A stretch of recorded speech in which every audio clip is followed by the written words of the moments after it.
Hi Submarine friends, welcome back to watching me build my diesel electric submarine. What a beautiful day again, no smoke, it's just beautiful. So I spent the last 45 minutes or so getting the deck and sail ready to lift off. So I've got the crane set up.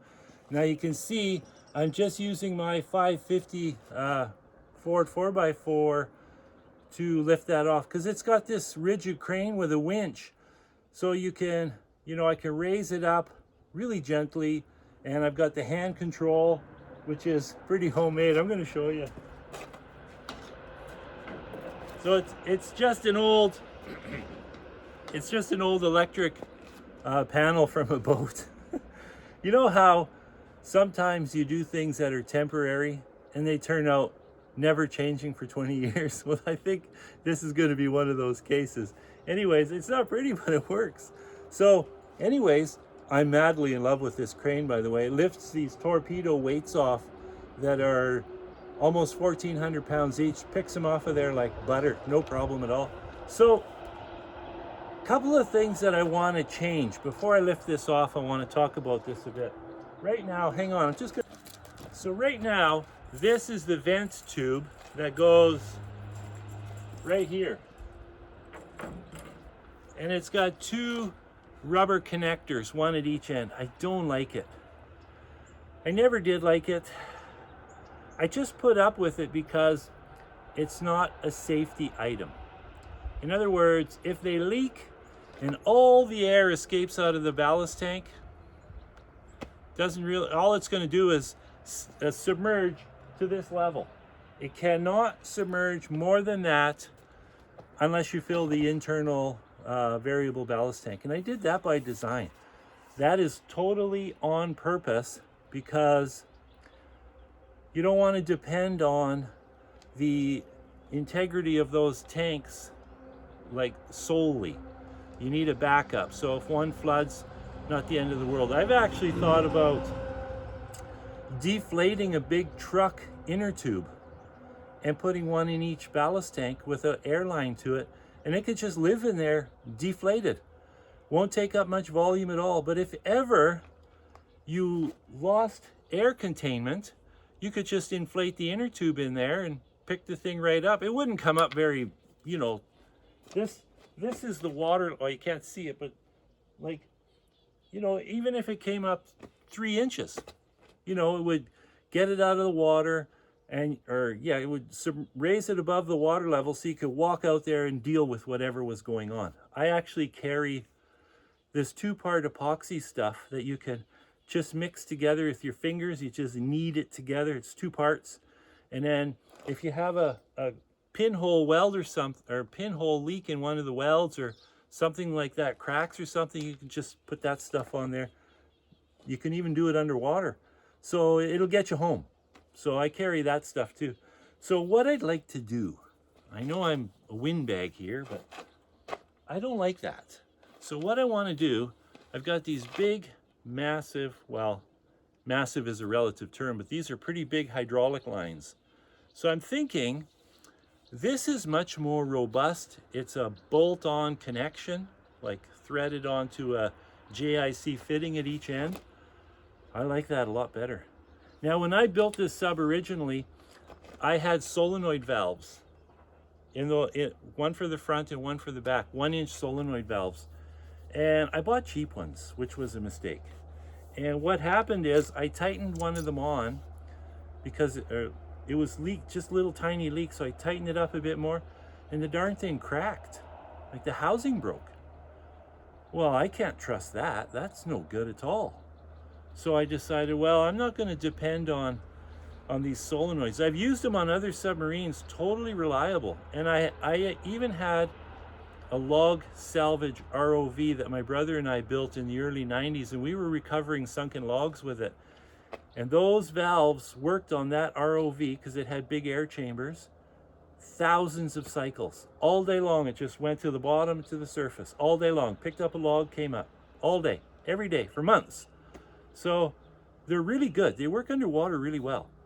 But when I tightened that really bothered me. So then I went to this manual valve right here, one on each side. That's really safe, it's really reliable, it's pretty bulletproof. You don't have to worry about it leaking because it's O-ring sealed, blah blah blah. So I'm pretty happy with how that works. So what else was I thinking? Oh yeah, I'm definitely building a new deck and new sail this winter. I don't like this, it's ugly. I made it out of scrap metal. I was too cheap to go out and buy some new metal, and I didn't bend it. I just welded the joints together, and then this part here, it gets all warped and ugly. It's just ugly. I hate it. So there's a company in Calgary, Metal Supermarket. This is the best business ever. They're friendly. You just send them a sketch of what you want, and they'll sell you a piece of steel that long or a piece of steel 20 feet long. But what they'll do is they have a break. So they'll bend this stuff for me. So I'm just going to have it pre-bent, and the sail, I can make a new sail, or I can salvage this one yet. But I can make a new sail, easy peasy. I actually wouldn't mind it if it was a little longer with a little more taper. I think that might look a little better. But anyways, that is definitely on the list for this winter. That is being replaced. It's just ugly. So anyways, let's fire up the crane and lift this thing off. Isn't that nice? Little 5.5 horse Honda. You can sit there and run all day long. I don't have to run the engine in the truck. I love it. Okay, here we go.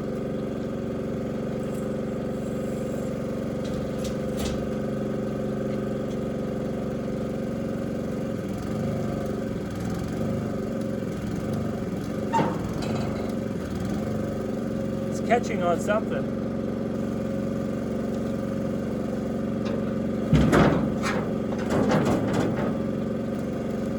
That's the other thing I don't like about it. It's a little bit of a nuisance. And I think actually, when I make this new, I will probably make the sail a separate piece from the deck.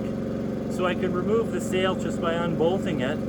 Also, that saves welding it, which reduces the risk of warpage in the metal.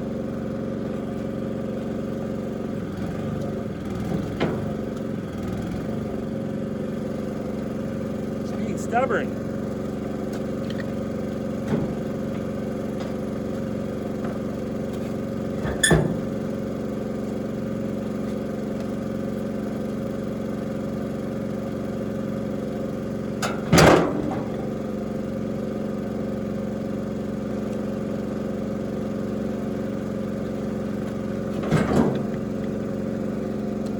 You can see why I don't want to use my big 10-ton crane. Because it's so big and powerful, it doesn't have that real fine finesse to it. So this is much better.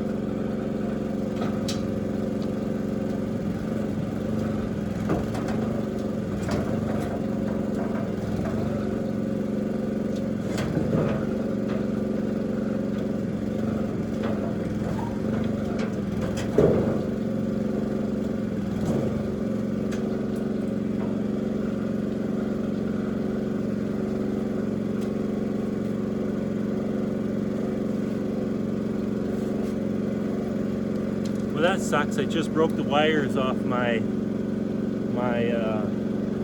green and red running lights. That really sucks. I guess the wire was underneath. I should have. Anyway.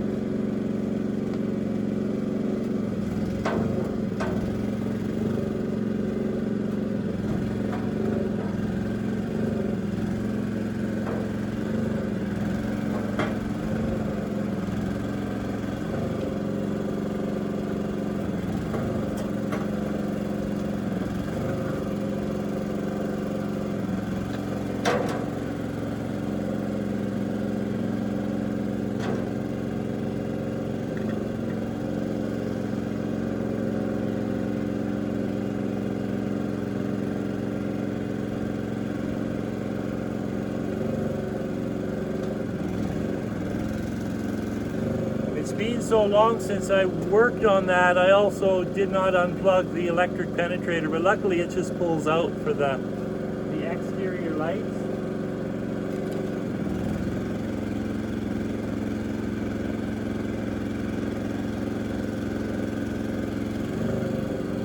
you have it. That was pretty easy. I only wrecked those lights. Boy, that really sucks. I wrecked those lights. I better order a couple of new ones. At least they're not expensive. So you can see why I don't paint the Submarine nicely yet. And that's because now I'm going to go back right here. Right there is where the exhaust valve is, which is going to tie into my new exhaust valve. And so I'm going to cut that out today, and then I'll have to go to the city and get a weld-in bushing, and then I could just well, then the deck and the sail can go right back on. It'll be on before my new lights get here. I'm such a bonehead. So that's it. Oh, the pipe behind it, I don't know if you can see it. It's this one right here. That's where the snorkel attaches to. So there's just a rubber hose that connects to that goes up, over, and down a bit. And that's so that you know, when water goes into the sail, it you know, it has an airspace to take air from. So that's going to be it. You can see I had to take those windows out. It's going to be it for now, guys. Ciao.